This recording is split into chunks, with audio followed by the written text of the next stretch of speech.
Hello and welcome to my American History Notes. I have a real blast going over things I've learned from American history, conclusions I've drawn. You may not agree. If you disagree, let me know what your research shows you. I hope you're not just reading somebody else's opinion, but you're also looking at primary sources, letters, speeches, diaries, journals, newspaper accounts, laws. Um, these things can help you get a particular idea of what actually happened as opposed to just reading somebody else's opinion. It's great to read somebody else's opinion, but especially if it's somebody that agrees with you, but that doesn't give you the truth or give you a handle on the truth. So we're going to talk about American history, where the New England colonies and New York. Excuse me.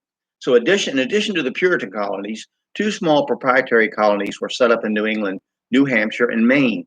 New Hampshire, called the Granite State, was the personal estate of Captain John Mason and consisted of a few hundred people in Portsmouth, Exeter, and a few other settlements. Mason eventually sold his estate to the crown. Maine to the Kennebec River belonged to Sir Fernando Gorges, Gorges, who dreamed of a feudal domain which never came to pass, and his heirs sold out to Massachusetts. Charles II, restored to the throne of England in 1660, had many friends and relatives to take care of, Samuel Eliot Morison tells us. He also hated the Dutch in spite of their generous treatment of him during his exile. He gave New Netherlands, along with the other territory the Dutch had controlled, to the Duke of York, and then declared war on Holland. Charles II's brother, the Duke of York, received the largest land grant ever made by any English king. It not only included the present state of New York, but everything between the Connecticut and Delaware rivers. Also included were Long Island, Martha's Vineyard, and the present state of Maine east of the Kennebec River. The Duke named Richard Nichols his governor and dispatched him with 4 frigates, a warship, to claim his prize. He sailed into New Amsterdam Harbor, New York, and demanded the Dutch governor surrender. The Dutchman Peter Minuit, by the way, had earlier bought Manhattan Island for 60 guilders from the wrong Native Americans, which was the equivalent of $24, some say.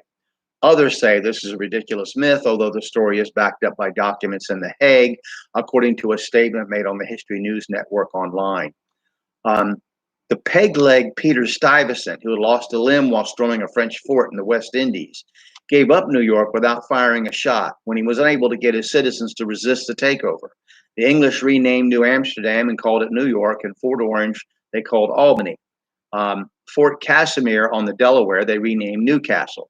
One of the first things the Duke did was to slice off a large section of his territory to his friends, Sir George Carteret and Lord John Berkeley, brother of Virginia's governor.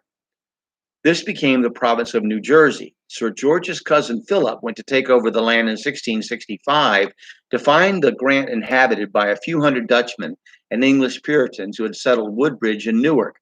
Carteret and Berkeley then drew up the most liberal grant of political privileges ever made by any English colonial proprietors, called Concessions and Agreements of the Proprietors of New Jersey, guaranteeing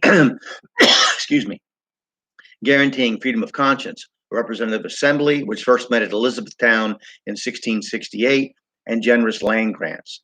The Duke ruled the remainder of New York, which was huge, very liberally, ordering the conquered Dutch to be treated with humanity and gentleness, Morison reports. He made no effort to impose the English language, the standard, or impose his own Catholic faith on them. He had secretly converted, a point of no small scandal. He did, however, intend to make a lot of money off of them and imposed his own schedule of custom duties and taxes, creating a great deal of trouble. The English citizens had seen too much freedom to easily permit such taxation without representation. His colonists were still griping about being enslaved when a new Anglo-Dutch war in 1673 resulted in the Dutch retaking New York City for a year. The cost of running this territory was so great that the Duke had his new governor, Colonel Thomas Dongan, call an assembly which in 1683 met and enacted the Charter of Liberties and Privileges, declaring that the assembly had the supreme legislative authority and that no taxes were to be levied without its consent. When the Duke of York, who became the new King James II, got around to looking at the document, he voided it. King James II made his former private property the sole property of the English crown, and New York became a royal province like Virginia, but only with no assembly. Another assembly didn't meet until 1691. Isn't it amazing the audacity of English noblemen claiming land for themselves that had been inhabited for millennia by someone else from which they steal it? Such is the nature of conquest. The Norman conquest of England did not take place overnight either. Conquest and taking somebody else's land and killing the inhabitants, having wars to conquer, is common through human history. It's normal. It's just it's the way almost every culture came about that we have today. From the beginning, from the flood of families being dispersed, there was always somebody else migrating, taking over, conquering, being conquered themselves. Which brings us to another point about slavery. What makes American slavery different to us than slavery anywhere else? I mean, the whole world in history was awash in slavery. Civilizations were built on slavery. Human beings were made slaves through prisoners of war and kidnapping. We had slaves in China, massive amount of the population was slaves. India, and Africa, South America, and of course Europe. And not only the a million that I read, almost a million Europeans, white Europeans, kidnapped by Muslims and taken into Islamic countries, but you have animists and Christians kidnapped and made slaves, and taken it. 95% of the slaves taken from Africa and brought to the Americas were sent to South America. So you say, well, what makes us different? Why are we so upset about this? Well, look, let's look at it this way. You got some trash in your kitchen and it stinks. You know you got to take it out. It's got to be removed. Now, you could sit there and go, you know what? Everybody has trash. There's every neighbor, every person in this neighborhood has trash. So it's no big deal. But it's your trash and it stinks. Okay. So you got to deal with it. So I'm not dealing with slavery in South America. I'm not talking about slavery in Africa. It doesn't justify, because our ideals and what we came to be and to believe about liberty and freedom were not applied to the African American slave. They were not extended the rights that we said were given to us by God.